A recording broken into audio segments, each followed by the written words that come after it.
할렐루야. 주님의 은혜와 평강이 성도님들 가정과 일터마다 함께 하시기를 축원합니다. 심령이 가난해지게 되면 천국이 저희 것이 되는 것입니다. 그래서 사람의 눈에는 별 볼 일 없는 사람처럼 보이지만 가난한 심령에 그리스도를 영접하고 하나님을 믿고 의지해서 하나님 나라의 큰 일들을 감당한 변화의 주인공들이 있습니다. 다윗도 양치기 소년에 불과했었죠. 하나님의 나라를 세우는 사람이 되었습니다. 윌리엄 캐리라는 분은 구두를 수선하는 분이었는데 선교사가 되어서 선교의 아버지로 불리고 있습니다. 무디 목사님은 초등학교도 나오지 못했다고 합니다. 또 하나님의 손에 들림받기 전에 구두 외판원으로 살았습니다. 그러나 이들이 하나님의 손에 붙들렸을 때에 엄청난 변화의 주인공들이 되어서 하나님 나라의 큰 일꾼들이 되었습니다. 그러므로 우리도 변화의 주인공들이 될 수 있습니다. 왜냐하면 이 변화는 내가 일으키는 것이 아니라 하나님께서 이루어 주시는 것이기 때문에 그렇습니다. 내가 너로 사람을 낚는 어부가 되게 하리라. 성령이 너에게 임하시면 너희가 권능을 받고 증인이 되리라. 우리에게서 나오는 것이 아니라 하나님께로부터 이 변화의 능력이 나오기 때문입니다. 베드로야말로 참 세상적인 배경이 없는 사람이었습니다. 갈릴리 촌에서 물고기 잡는 어부에 불과했습니다. 항상 제사장들이 이 제자들이 말씀 전할 때 보면 저 배우지 못한 사람들이 어떻게 성경을 말하는가 이렇게 멸시했죠. 그런데 예수님은 그런 베드로를 보자마자 이름부터 바꿔주셨습니다. 넌 시몬인데 장차 게바라 하리라. 너는 베드로다. 반석이다. 이름부터 바꿔주셨습니다. 그리고 내가 너로 사람을 낚는 어부가 되게 하셨다. 베드로에게 꿈과 소망을 품으셨던 것이죠. 오늘 말씀은 예수님께서 품으셨던 그 꿈, 그 소망, 베드로에게 하셨던 약속, 내가 너를 사람 낚는 어부가 되게 하리라. 이 약속의 말씀이 이루어지는 말씀입니다. 그래서 베드로가 예루살렘에 모인 많은 사람들에게 이 복음의 그물을 탁 쳤는데 몇 명이나 잡았습니까? 오늘 말씀에 보면 3,000명을 복음의 그물로 낚아서 생명을 구원하게 한 그 역사가 오늘 기록되어 있습니다. 우리도 이와 같은 변화의 주인공이 되기를 원합니다. 베드로처럼 사람 낚는 어부가 되어서 많은 영혼들을 그리스도께로 인도하는 축복의 사람들 되시기를 축원합니다. 그러기 위해선 두 가지가 필요합니다. 두 가지. 첫째는 성령 받아야 합니다. 성령 충만해야 됩니다. 둘째는 복음이 무엇인가를 분명히 알고 믿고 그리고 그 복음의 증인이 되어야 하는 것입니다. 오늘 말씀은 베드로 사도가 자기들에게 일어난 일이 어떠한 일인가를 설명하는 말씀 가운데 있습니다. 그런데 바로 이 말씀을 통해서 초대교회가 탄생되게 되죠. 그래서 사람들은 이 베드로의 설교를 초대교회를 탄생하게 한 설교다. 사도행전 2장에 있는 설교가 그래서 굉장히 유명합니다. 베드로의 이 설교는 두 단락으로 나눌 수 있는데 먼저 14절에서 21절은 지금 우리에게 일어난 이 사건이 무엇인지 오순절 성령 강림 사건에 대한 설명이고 22절부터 36절이 누가 주이신가, 누가 그리스도이신가, 바로 예수님이 그리스도라고 하는 구원의 복음을 전파하는 내용입니다. 여러분, 베드로가 어떤 사람이었습니까? 성령 받기 전에는 내가 예수님과 함께 다녔던 사람이라는 것이 들통나니까 사람들 앞에서 예수님을 모른다고 3번이나 저주하고 욕하면서 부인했던 사람입니다. 사람들 앞에 예수 따르는 것을 드러내는 것을 두려워했던 그 사람이 오늘은 완전히 다른 사람이 되어 있습니다. 또 그 옆에 서 있는 11 사도들도 마찬가지죠. 다 예수님을 버리고 도망쳤던 사람들입니다. 그런데 지금은 많은 사람들 앞에 담대하게 서서 너희가 십자가에 못 박아 죽인 그 예수가 바로 주와 그리스도가 되신다는 이 복음을 힘있게 증거하는 사람들이 되었습니다. 그 이유가 무엇이죠? 어떻게 이렇게 바뀌었습니까? 성령 받았기 때문에, 성령 충만했기 때문입니다. 성령님께서 그들의 입에 할 말을 주셨습니다. 그래서 인간 베드로의 말이 아니라 성령님께서 그 입에 주신 말씀이었기 때문에 그 말씀에 힘이 있고 권세가 있었던 것이죠. 우리도 마찬가지입니다. 내 말을 전하면 힘이 없습니다. 누가 내 말을 믿어주겠습니까? 그러나 하나님께서 성령을 통하여서 우리의 입술에 주신 그 복음의 말씀을 전할 때에 그 말씀 가운데 성령께서 역사하셔서 변화가 일어나는, 회개하고 세례받는 놀라운 역사가 나타나게 되는 줄로 믿습니다. 복음의 사람이 되기를 축복합니다. 먼저 베드로는 하도 이 사람들이 저 사람들 세술에 취한 거 아니냐고, 해외에 나가본 적도 없고 외국어를 배워본 적도 없는 사람들이 여러 나라의 말로 하나님의 큰 일을 말하게 되니까 세술에 취했다고 하는데, 우리가 세술에 취한 것이 아니다, 이것을 꼬투리로 설교를 시작합니다. 15절을 보겠습니다. 15절, 때가 제3시니, 이건 유대인의 시간입니다. 3시. 오늘날 우리 시간으로 하면 오전 9시 플러스 6을 하면 됩니다. 여러분, 오전 9시는 아침이죠. 또 유대인들에게는 기도 시간입니다. 3시, 6시, 9시. 그래서 베드로가 지금 이렇게 말하는 것이죠. 지금 아침 9시인데 너희 생각과 같이 이 사람들이 취한 것이 아니다. 누가 아침부터, 게다가 기도 시간인데 술 취해서 떠들겠느냐 반박하는 것입니다. 그게 아니라 이 사건은 하나님께서 요엘 선지자를 통해서 예언하신 주의 영이 부어지는 바로 그 놀라운 사건이 일어난 것이다, 이것을 증거하는 것입니다. 17절 18절입니다. 같이 읽습니다. 하나님이 말씀하시기를 말세에 내가 내 영을 모든 육체에 부어주리니 너희의 자녀들은 예언할 것이요 너희의 젊은이들은 환상을 보고 너희의 늙은이들은 꿈을 꾸리라. 그날 내가 내 영을 내 남종과 여종들에게 부어주리니 그들이 예언할 것이요. 아멘. 언제요? 언제? 말세에. 말세가 언제입니까?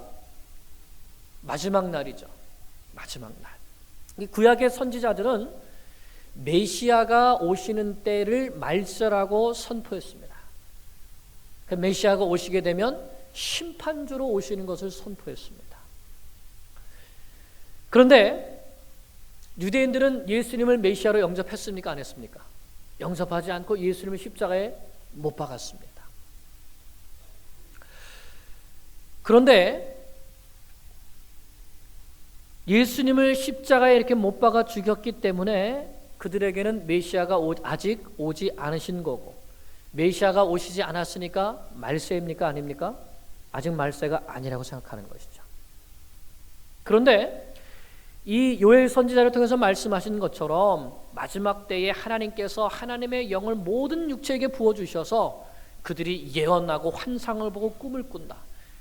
이것은 이제 히브리시의 평행법으로 같은 내용이에요. 예언, 환상, 꿈. 그리고 아이들, 젊은이들, 노인들, 즉 모든 사람들이 하나님께로부터 말씀을 받아서 하나님의 비전을 선포하는 꿈을 꾸게 된다는 바로 말씀인 것이죠. 언제요? 말세에. 말세에. 그래서 지금 베드로와 이 제자들이 성령을 받아서 각 나라의 방언으로 하나님의 큰 일을 말했습니다. 어떻게 해외에 나가본 적도 없고 외국어도 배운 적이 없는 사람들이 다른 나라의 외국어로, 다른 나라의 말로 하나님의 큰 일을 전할 수 있습니까? 이건 우리가 그렇게 하는 것이 아니라 누가? 성령께서, 하나님께서 성령을 우리 가운데 부어주셔서 바로 그 성령을 받았기 때문에 우리가 이와 같은 복음을 증거하는 이 일을 하고 있다는 것이죠.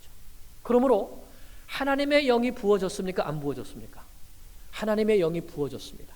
하나님의 영이 부어졌다면 지금이 언제입니까? 말세인 것이죠. 그러면 지금이 말세이면 이미 누가 오신 거예요? 메시아가 이미 오셨다는 것을 증거하는 것입니다. 하나님은 말세에 주의 영을 부으셔서 예언과 환상과 꿈을 꾸게 하신다고 그랬습니다. 예언은 구약의 선지자들에게 하나님께서 말씀을 주셔서 메시아에 대해서 증거하신 말씀이 예언입니다.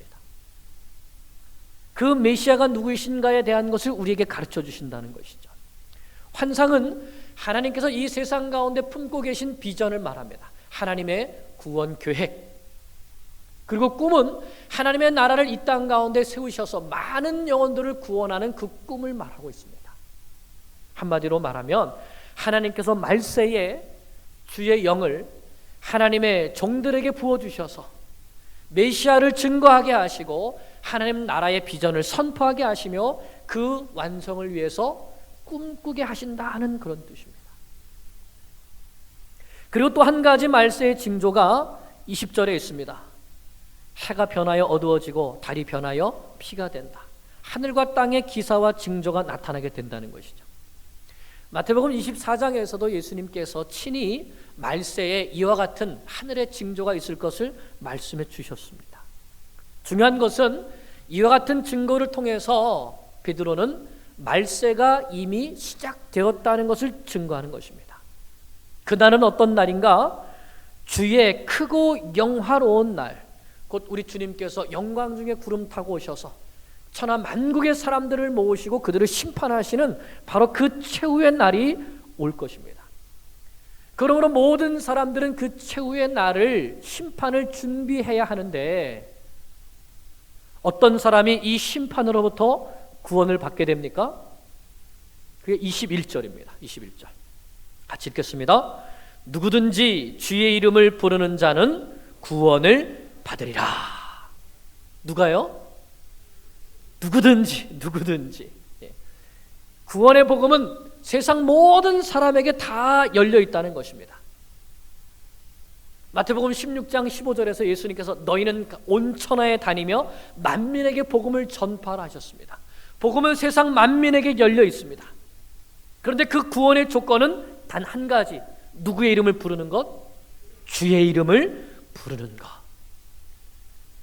주 예수 그리스도께서 나를 대신해 십자가에서 죽으셨고 그 십자가로 말미암아 나는 죄사함을 받았고 그 예수님께서 부활하심으로 말미암아 나에게도 부활의 권세를 주셔서 이제 내가 하나님의 자녀가 되어서 영원토록 주님과 함께 할 것, 이것을 믿는 자에게, 예수님의 이름을 부르며 고백하는 자에게 구원이 주어지는 것을 말씀해 주신 것이죠. 그러므로 이 베드로의 말씀은 우리가 술 취해서 이러는 것이 아니라 누가 부어진 것이다? 성령님을 부어주신 것이다. 그러므로 지금이 말세이고 메시아는 이미 오셨다. 이제 곧 메시아의 심판이 있을 것인데 누가 구원받는가? 누구든지 주의 이름을 부르는 자가 구원을 받는다. 자기들에게 일어난 이 사건이 무엇인가를 설명한 것입니다. 그러면 자연히 이런 질문이 이제 떠오르게 되죠. 주의 이름을 부르는 자가 구원을 받는다면 누가 주인가? 누가 구세주인가 하는 질문입니다. 이 질문에 대한 대답이 22절부터 36절입니다. 이 말씀으로 베드로는 예수님이 바로 주와 그리스도가 되신다는 사실을 증거합니다. 몇 가지로 증거하는데 그 첫 번째 증거는 이것입니다. 예수님께서 이 땅에 계셨을 때 하셨던 사역을 봐라. 그것이 예수님이 메시아 되심을 증거한다. 22절입니다. 같이 읽습니다. 이스라엘 사람들아, 이 말을 들으라. 너희도 아는 바와 같이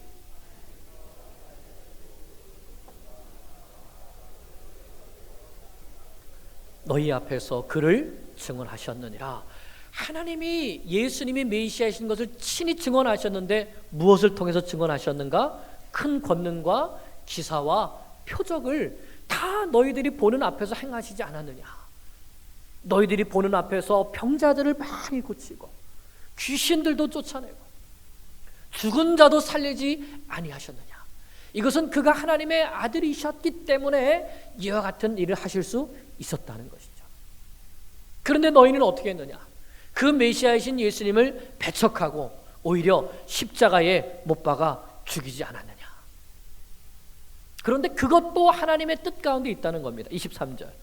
그가 하나님께서 정하신 뜻과 미리 아신 대로 내어준 바 되었거늘 너희가 법 없는 자들의 손을 빌려 못 박아 죽였으나. 그러니까 예수님께서 빌라도에게 재판받으시고 십자가에 못 박혀 죽으신 것이 어떤 우발적인 사건이나 어떤 이 돌발적인 사건이 아니라 하나님께서 정하신 뜻과 계획 가운데 있었다는 것이죠. 우리의 구원을 위해서는 예수님께서 십자가에서 돌아가실 수밖에 없었던 것입니다. 그렇다고 해서 유대인들의 책임이 없는 것은 아닙니다. 너희가 법 없는 자들의 손을 빌려 못 박아 죽였다. 이건 율법을 말합니다. 율법이 없는 이방인들, 빌라도와 로마 군인들을 말씀하는 것이죠. 하나님의 계획은 계획이지만 예수를 넘겨주고 십자가에 못 박혀 죽게 한 너희의 죄는 그대로 너희의 죄라는 것입니다. 그러므로 이 말씀을 통해서 너희 각 사람이 예수를 십자가에 못 박아 죽게 한 장본인인 것을 알고 너희 죄를 깨달으라는 것입니다. 예수님이 하신 사역을 보면 예수님의 메시아이신 것을 알 수 있습니다. 둘째는 예수님의 부활이 예수님이 메시아 되신 것을 증거합니다. 24절 시작. 하나님께서 그를 사망의 고통에서 풀어 살리셨으니 이는 그가 사망에 매여 있을 수 없었습니다. 유대인들은 하나님의 아들을 십자가에 못 박는 죄를 저질렀지만 하나님은 그를 사망의 고통에서 풀어 살리셨습니다. 왜냐하면 예수님은 영생하시는 하나님이시기 때문에 예수님이 사망에 매여 있을 수 있습니까? 없습니까? 없는 것이죠. 그러므로 예수님께서 부활하셨다는 이 사실이 예수님이 하나님의 아들이시고 메시아 그리스도가 되심을 명백하게 증거하는 증거가 되는 것입니다. 누가 그것을 봤습니까? 베드로가, 내가 보고 제자들이 보고 500의 형제들이 봤다는 것이죠. 셋째는 성경이 증거합니다. 특별히 다윗의 예언이 예수님의 메시아 되심을 증거합니다. 다윗의 시편을 들어서 지금 말하고 있는데 베드로는 다윗이 주의 거룩한 자로 썩음을 당하지 않게 하신다라고 했을 때 그것이 다윗 자신에 대한 예언이 아니라 바로 그리스도의 부활에 대한 예언인 것을 증거하고 있습니다. 왜냐하면 다윗은 벌써 죽어서 그 묘가 우리 사이에 있다는 것이죠. 30절 31절입니다. 그는 선지자라 하나님이 이미 맹세하사 그 자손 중에서 한 사람을 그 위에, 이 위는 throne, 왕좌를 말합니다. 그러니까 다윗의 왕좌에 앉게 할 것이니 이 하심을 알고 미리 본고로 그리스도의 부활을 말하되 그가 음부의 버림이 되지 않고 그의 육신이 썩음을 당하지 아니하리라 하더니. 다윗은 선지자였고 메시아의 부활을 예언했다는 것입니다. 그리고 하나님께서 예수님을 살리셨습니다. 사도들이 보았고 많은 성도들이 보아서 예수님이 부활했다는 것을 목격했습니다. 뿐만 아니라 하나님께서 오른손으로 예수님을 높이셨습니다. 예수님의 승천을 말씀하죠. 그리고 하나님의 보좌 우편에 앉히셨습니다. 본래의 영광의 자리로 돌아가신 것입니다. 그리고 예수님께서는 그 하나님의 우편에서 약속하신 대로 아버지께 성령을 받아서 우리에게 보내주신 것입니다. 그래서 오늘 너희가 보고 놀라는 이 사건이 일어나게 되었다는 것이죠. 그러므로 지금 성령께서 임하신 이 사건을 보면 예수님께서 메시아이시고 그의 부활과 승천과 하나님의 보좌 우편에 앉으신 것이 확실하다고 하는 것을 증명하는 것입니다. 와, 여러분, 베드로가 변했습니까? 네, 변했습니다. 변해도 확실히 변했습니다. 네. 이전에 머뭇거리고 두려워하던 이런 모습이 아니라 하나님의 말씀에 대한 정확한 이해를 가지고 객관적인 증거들을 가지고 예수님이 메시아 구세주가 되신다는 사실을 담대하게 선포했습니다. 어떻게 이렇게 변화되었을까요? 누구 때문에? 성령님 때문에. 성령을 받아서 성령 충만했기 때문인 것이죠. 성령께서 그 입에 할 말을 주신 것입니다. 그래서 베드로 사도가 이제 이스라엘 모든 사람들에게 담대하게 선포하는 이 말씀을 보십시오. 36절 말씀. 여러분, 우리 성경에 밑줄이 쳐져 있어야 돼요. 아주 중요한 말씀입니다. 같이 읽습니다. 그런즉 이스라엘 온 집은 확실히 알지니 너희가 십자가에 못 박은 이 예수를 하나님이 주와 그리스도가 되게 하셨느니라 하니라. 할렐루야. 아멘. 하나님께서 예수님을 주와 그리스도가 되게 하셨습니다. 그리고 이 예수님이 주와 그리스도이심을 믿고 예수님의 이름을 부르는 자는 누구든지 구원을 얻게 되는 것입니다. 이처럼 성령을 받게 되면 하나님의 꿈을 알게 되고 하나님의 구원 계획을 알게 되고 예수님의 십자가와 부활이 어떤 의미인가를 알게 되고 복음의 증인이 되는 것입니다. 하나님께서 하신 가장 큰 일이 무엇입니까? 하나님의 큰 일. 천지 창조하시고 홍해를 가르시고 여러 가지 일이 있으시겠지만 그 아들 예수 그리스도를 이 땅에 보내셔서 십자가에 우리 대신 죽게 하심으로 말미암아 우리의 모든 죄를 담당하게 하시고 사흘 만에 부활하심을 통해서 우리에게 영원한 생명을 주신 것, 이것만큼 큰 일이 있겠습니까? 그래서 성령 받은 모든 성도들은 예수 그리스도께서 우리를 대신하여서 죽으셨고 그분이 사흘 만에 다시 살아나셔서 온 인류의 구원자가 되셨다는 이 사실을 큰 소리로 외치는 교회가 되는 것입니다. 구약의 교회는 죄 씻음을 받기 위해서 제사 드리는 교회였습니다. 그러나 신약의 교회는 이미 죄 씻음 받았다는 것을 선포하며 외치는, 증거하는 교회가 된 것이죠. 누가 이렇게 교회의 성격을 바꿔주셨습니까? 성령님께서 바꿔주셨습니다. 그러므로 우리도 외치는 교회가 되어야 합니다. 여러분, 외치고 계십니까? 무엇을 외쳐야 될까요? 복음을 외쳐야 되죠. 예수님이 주와 그리스도가 되신다.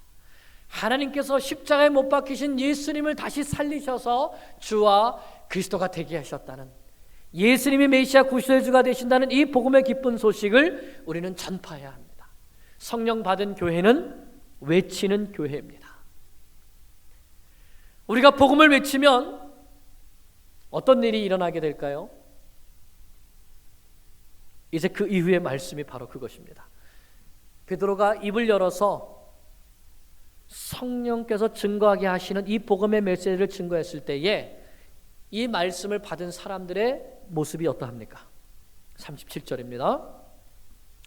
그들이 이 말을 듣고 마음에 찔려 베드로와 다른 사도들에게 물어 이르되 형제들아 우리가 어찌할꼬 하거늘.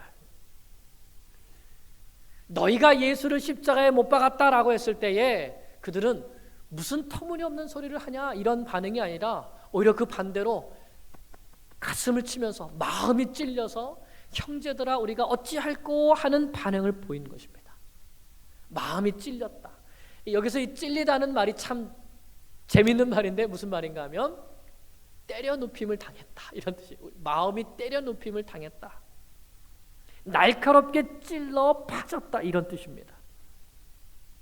베드로가 전한 복음을 듣고 자기들이 메시아 되신 예수 그리스도를 십자가에 못 박은 죄인이라는 것을 깨닫고 양심의 큰 가책을 느낀 것입니다. 그래서 형제들에게 우리가 어찌할꼬, 우리가 어떻게 하면 됩니까? 이것이 바로 죄를 깨달은 사람의 반응인 것이죠. 사람이 자기를 죄를 깨닫게 되면 하나님의 심판이 두렵게 되고, 그래서 어떻게 해야지 구원을 얻을 수 있는가를 찾게 되는 것이죠. 하나님은 이런 사람들을 기뻐하십니다.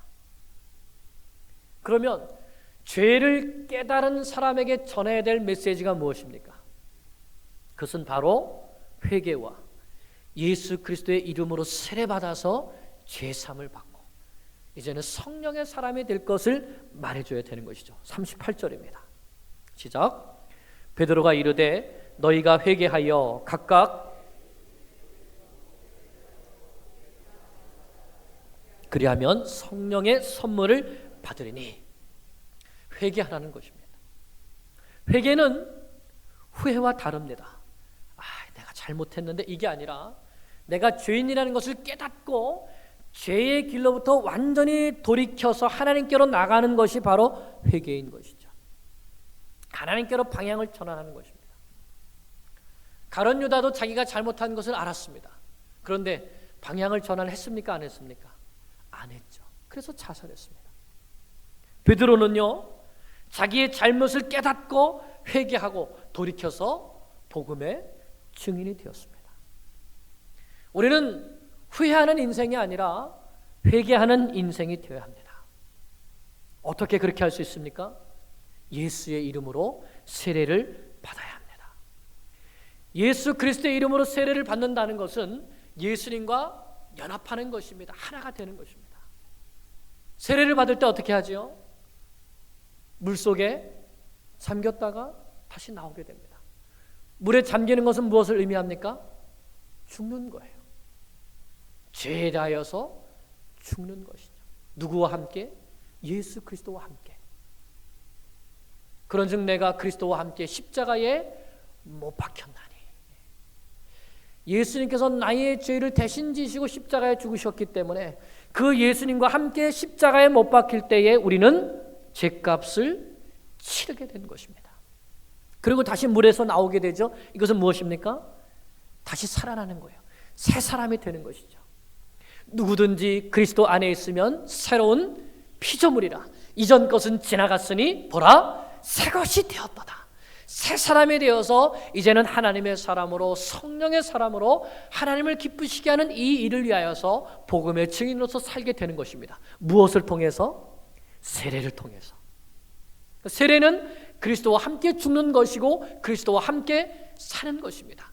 그리스도의 생명에 연합하는 것이죠. 베드로가 그것을 증거하는 것입니다. 너희 죄를 회개하고 예수 그리스도의 이름으로 세례를 받으라. 그러면 무엇을 받는다고요? 죄사함을 받고 또 한 가지 성령의 선물을 받는다. 즉 회개와 세례와 죄사함은 모두 누가 하시는 사역입니까? 성령님께서 하시는 사역입니다. 성령님께서 택함받은 자의 심령 가운데 역사하셔서 죄를 깨닫게 하시고 예수 그리스도가 구세주이신 것을 알게 하시고 그 이름을 불러서 믿음으로 고백하게 하시고 세례받게 하셔서 이제는 하나님의 자녀로서 살아가게 하시는 바로 이 모든 사역이 성령님께서 하시는 사역입니다. 그럴 때 우리는 이 패역한 세대 가운데서 그리스도를 믿지 않고 그리스도를 십자가에 못 박아 죽이는 이 패역한 세대 가운데서 구원을 받을 수 있다. 이것을 베드로가 선포한 것입니다. 이렇게 말씀으로 복음의 그물을 내렸을 때에 베드로의 이 메시지를 듣고 그날에만 3,000명이 회개하고 예수의 이름으로 세례를 받았습니다. 사람 낚는 어부가 된 것입니다. 그런데 여러분, 그날에 몇 사람이 이 베드로의 메시지를 들었을까요? 3,000명밖에 없었을까요? 아니요. 수많은 사람들이 천하 각국으로부터 모였다고 했습니다. 많은 사람들이 그 장소에서 똑같은 말씀을 들었지만 어떤 사람이 회개하고 세례받고 구원받게 되었습니까? 41절. 누가요? 그 말씀을 받은 사람들. 그 말씀을 받은 사람들. 오늘도 우리가 똑같이 모여서 하나님의 말씀을 듣고 있지만 어떤 사람이 성령 충만하여서 복음의 증인이 되는 것입니까? 이 말씀을 아멘, 나에게 주시는 말씀으로 아멘 받아들이고 네, 제가 그렇게 살겠습니다. 아멘으로 말씀을 받는 사람이 그 말씀의 역사가 그 속에 일어나서 증인의 삶을 살게 되는 것입니다. 그들이 바로 성령을 받은 사람들인 것이죠.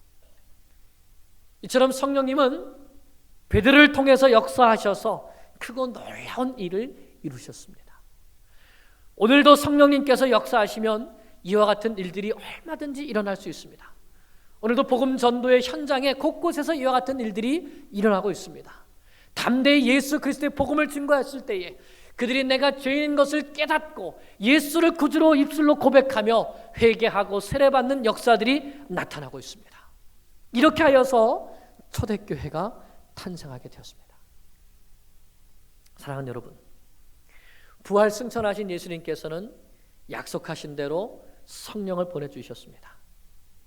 그 성령님께서 오순절에 기도하던 제자들 가운데 임하셔서 그들에게 하나님의 비전을 심어주시고 입을 열어 복음의 증인이 되게 하셨습니다. 그날에 수많은 사람들이 이 복음을 들었지만 그 말씀을 받은 사람들, 그 사람들이 회개하고 예수 그리스도의 이름으로 세례를 받아서 초대교회가 탄생하게 된 것이죠. 너는 베드로라. 내가 내 이 반석 위에 내 교회를 세우리니 음부의 권세가 이기지 못하리라. 주님께서 약속해 주신 대로 베드로를 통해서 주님의 교회를 세워 주신 것입니다. 성령 받은 제자들에 의해서 초대교회가 세워지게 된 것이죠. 예수님의 꿈이, 비전이 이루어진 것입니다. 오순절 성령 강림 사건 이후로 수많은 주의 남종들과 여종들이 주의 영을 받고 꿈과 환상을 보며 메시아 예수 그리스도를 전파함으로 하나님의 나라를 이 땅 가운데 세워지는 비전을 품고 나아가서 복음을 전했습니다. 목적도 없고 방향도 없이 인생을 살던 사람들이 하나님께서 부어주신 성령을 통해서 예수님을 만나게 되고 인생의 참된 의미와 목적을 깨닫고 하나님의 나라를 꿈꾸며 살게 되었습니다. 왜냐하면 지금이 말세이고 이제 곧 하나님의 심판이 시작될 것인데 이 하나님의 심판으로부터 어떤 사람이 구원을 받게 되는가? 예수를 구주로 고백하는 사람들. 그러므로 이 세상에 나아가서 죽어가는 많은 영혼들을 구원하는 이 하나님의 비전을 이루기 위하여서 자신의 생명까지 들여가면서 복음을 전파하는 사람들, 그들을 통해서 하나님은 역사하시는 것입니다. 여러분, 하나님은 오늘도 꿈을 꾸고 계십니다. 예수 그리스도의 십자가와 부활의 복음을 통해서 잃어버린 영혼들이 구원을 얻고 하나님 나라가 온 땅 구석구석에 세워지는 꿈입니다. 하나님은 이 꿈을 이루시기 위하여서 성령님을 보내셨습니다. 성령님은 모든 믿는 자들 안에 역사하시는 영이십니다. 이제 우리가 그 꿈을 꾸는 교회가 되기를 원합니다. 우리가 그 꿈을 이루어드리는 성도가 되기를 원합니다.